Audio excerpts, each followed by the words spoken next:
오늘은 사사기 14장의 말씀으로 우리가 오늘 은혜를 나누겠습니다. 자, 삼손이 딥나에 내려가서 거기서 블레셋 사람들의 그 딸 중에서 한 여자를 보고 아내를 삼으려고 합니다. 근데 우리가 좀 이상한 장면은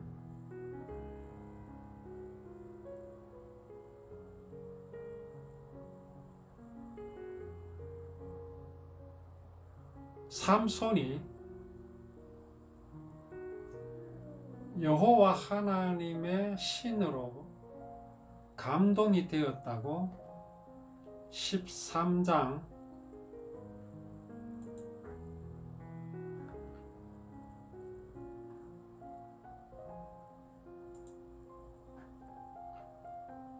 13장 마지막 절에 우리가 말씀을 볼 수가 있습니다.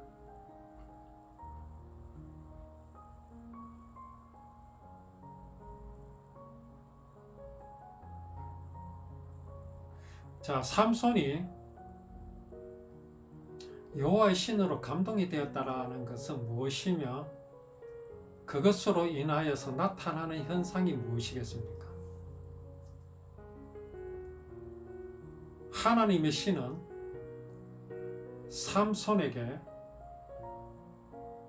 무엇을 감동하게 하셨겠습니까? 그것은 다름이 아니라 삼손이 하나님의 뜻을 정확하게 알게 하시는 일입니다. 자, 하나님의 뜻을 정확하게 안다라는 것은 또 무슨 의미입니까? 그것은 바로 삼손이 율법에 대해서 정확하게 깨닫고 알게 되는 것을 말합니다. 곧 율법은 법이 아니라 여호와 하나님께서 반드시 이루실 약속이시라는 사실을 삼손은 깨닫게 되었다. 그것이 바로 여호와의 신으로 감동되었다라는 말씀입니다. 그러한 삼손이 어떻게 할례받지 못한 이방인의 딸을 좋아하게 되고 아내로 삼게 되는지를 우리가 의문을 가지고 이렇게 볼 수밖에 없습니다. 과연 이러한 삼손의 행동이 여호와의 신에 감동이 되었다 할 수 있겠느냐라는 말입니다. 율법은 법이 아니라 하나님께서 반드시 이루실 구원을 약속하신 것임을 우리가 어떻게 알 수 있겠느냐라는 것입니다. 자, 그런데 여기 말씀이 나오는데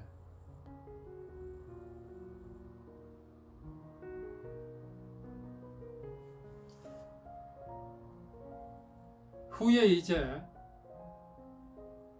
삼손이 그렇게 한 이유에 대해서 우리 4절을 보면은 이때에는 블레셋 사람이 이스라엘을 관할하고 있을 때입니다. 그래서 삼손이 이 틈을 타서 블레셋 사람을 치려고 그렇게 계획하고 있었다라고 말씀을 하십니다. 자, 이러한 것들을 이제 그의 부모들은 모르기에 말리는 이제 그런 장면을 우리가 여기서 볼 수가 있습니다. 그러나 우리가 이 4절의 말씀을 볼 때에 삼손은 분명히 하나님의 뜻이 이스라엘을 향하여 계시며 또 어떻게 행하실 것을 그가 분명히 알고 있었다라는 사실을 우리는 여기서 알 수 있습니다. 삼손은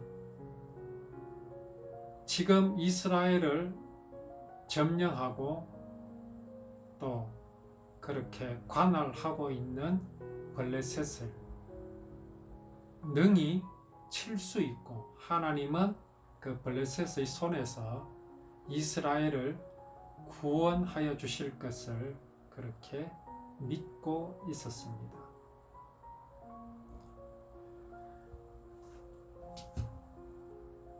자, 그래서 이제 삼손이 결국은 부모님을 설득하여서 그 부모와 함께 딥나로 내려갑니다. 자, 딥나로 내려가고 또 삼손이 따로 그 딥나의 한 포도원을 지날 때에 어린 사자가 나와서 달려드는 것을 보았습니다. 그때에 또 삼손에게 여호와의 신이 크게 감동되어서 손에 아무것도 없이 그 어린 사자를 때려 눕혔는데 마치 염소 새끼를 찢은같이 그렇게 하였다고 말씀에 기록하고 있습니다. 그 일을 삼손은 부모들에게 알리지 않았습니다. 왜 그렇게 했습니까? 자, 블레셋 여인을 좋아해서 아내로 삼고자 함에도 그 함에 있어서 삼손의 부모는 그 깊은 뜻을 알지 못했습니다. 또 그 딥나 어떤 포도원에서 어린 사자를 찢어 죽인 것에 대해서 삼손은 그의 부모에게 그 일을 말하지 아니하였습니다. 이 무엇이 지금 있는 것 같습니까? 예수님께서 이제 예루살렘으로 가셨을 때의 어린 나이에 그 부모들이 그 볼일을 마치고 돌아갈 때에 예수님이 그 아들 예수님이 옆에 없는 줄도 모르고 멀리까지 왔었다가 함께 하지 않는 것을 보고 놀라서 다시 예루살렘으로 돌아갔었던 적이 있었습니다. 그때에 마리아가 예수님을 향하여 꾸짖을 때에 예수님은 이런 말씀을 하셨죠. 내가 내 아버지의 집에 있는 것이 어떠냐? 왜 그러시느냐? 라고 하신 적이 있습니다.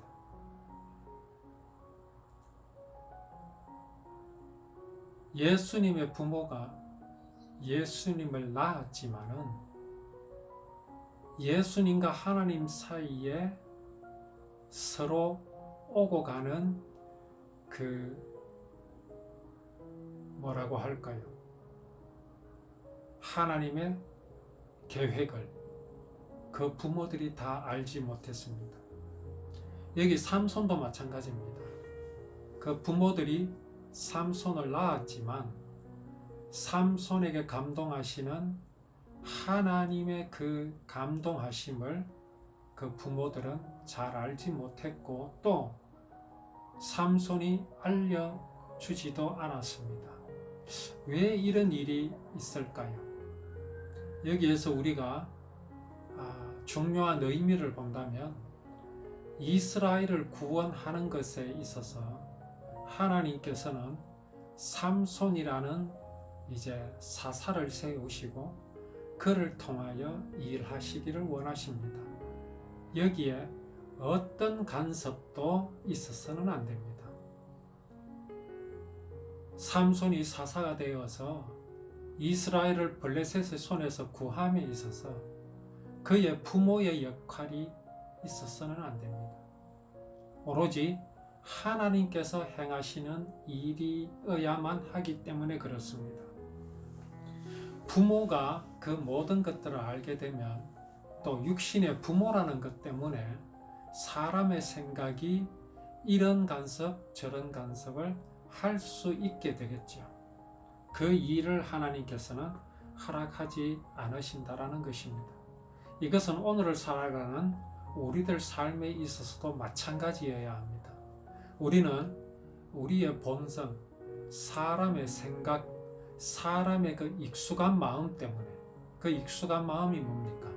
사람이 하나님과 같이 될 수 있다고 하는 인본주의입니다. 인정에 쏠립니다. 사람의 생각에 맞추어 버리는 이런 나의 생각이 내 속에 있는 나와 함께 하시는 하나님의 영으로 말미암아 거듭난 나를 간섭하게 해서는 안 됩니다. 우리는 철저하게 이것을 경계할 수 있어야 합니다. 그 경계의 요령과 그 경계하는 방법이 무엇이겠습니까? 그것은 다름이 아니라 우리가 하나님의 말씀을 듣고 기억하고 계속 묵상함으로써 내 인간적인 나 자신의 생각에 사로잡히지 않도록 하는 그런 것입니다. 오늘 여기 삼손은 하나님께서 자기에게 자신에게 어떻게 행하시고 어떻게 행하실 것을 알고 있었기 때문에 지금 그의 부모에게도 그가 사자를 때려 눕힌 것에 대해서 말하지 않았습니다. 그걸 말하게 되면 부모는 어떻겠습니까? 그걸 또 어디 가서 또 말하게 되고 자랑하게 되고 인간적인 모습들이 나타남으로써 그것이 삼손이 사사로서의 삶을 살아감에 방해가 될 수 있기 때문에 삼손은 여호와의 신이 하나님의 그 성령으로 감동함을 입어 지혜롭게 처신하였다라는 것을 우리는 여기서 볼 수가 있습니다. 그렇게 해서 이제 말을 하지 않고 있다가 얼마 후에 다시 이제 그 사자를 때려 잡았던 그 이제 길로 가게 되었습니다. 얼마 후에 삼손이 이제 자기 아내 될 여자를 맞으려고 그렇게 다시 가다가 다시 이제 자기는 돌이켜서 그 사자를 때려잡았던 그 길로 가보았습니다. 가보니까 사자의 몸 안에 이제 사자가 이제 그 죽었고 이제 막 썩어서 아마 몸통이 다 드러나고 또 짐승들이 뜯어먹어서 그 몸통이 이제 다 드러나게 되고 아마 갈빗대 사이에 무슨 공간이 생겼을 겁니다. 거기에 벌들이 와서 자리를 잡았습니다. 꿀벌입니다. 거기에 꿀벌들이 집을 짓고 그렇게 있는 것을 보았습니다. 그래서 삼손이 그 몸에서 꿀을 따다가 먹고 또 자기 장인 장모에게도 갖다 주었습니다. 그렇지만 그 이야기를 그들에게 하지 않았습니다. 그리고 후에 삼손의 아버지가 며느리 될 사돈 집으로 내려왔습니다. 그래서 삼손이 거기서 잔치를 베풀었습니다. 그렇게 하는 것은 신랑이 그렇게 하는 것이 이 블레셋의 풍속이었기 때문에 그렇게 하였습니다. 지금 삼손이 살아가는 이스라엘에는 그런 풍속이 아마 없었을 겁니다. 삼손이 처가에 내려가서 거기 가서 잔치를 베풀고 그렇게 하는 풍속이 블레셋에 있었기 때문에 그렇게 하였습니다. 아마 그 이스라엘에도 그런 비슷한 풍속이 없지는 않습니다.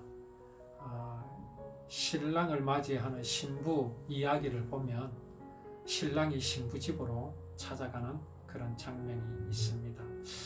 자, 그렇게 이제 삼손은 블레셋 여자를 맞이하여 아내를 삼기 위해서 말하자면 이제 결혼식을 하러 그렇게 이제 블레셋으로 내려갔습니다.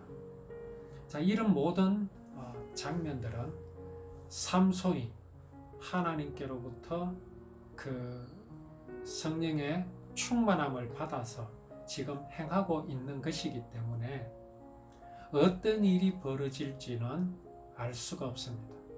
삼손은 아무에게도 지금 그 이야기를 하지 않고 있습니다. 지금 삼손이 한 가지 이적을 행한 것은 무엇입니까? 사자를 때려잡은 일입니다. 그리고 그 사자의 몸에서, 죽은 사자의 몸에서 벌들이 이제 벌집을 짓고 그렇게 꿀벌들이 살고 있었습니다. 삼손은 그 사자의 몸에서 그 벌꿀을 따다가 먹고, 그리고 그 처가에 가서 장인 장모에게도 주었다는 지금 이야기입니다. 이것이 보여주는 바가 무엇일지 우리는 이제 오후에 또 말씀을 나누도록 하겠습니다. 삼손은 그 모든 일들이 자신의 어떤 육체적인 힘, 이거를 자랑함이 아니라 하나님은 이러한 것들을 보여주심으로 앞으로 삼손에게 행하실 일들을 보여주시는 것이기 때문에 삼손은 이 일에 대하여 누구에게도 말하지 않았다 하는 것을 오늘 오전에 우리가 말씀을 나누었습니다. 오후에 또 우리가 말씀을 나누도록 하겠습니다.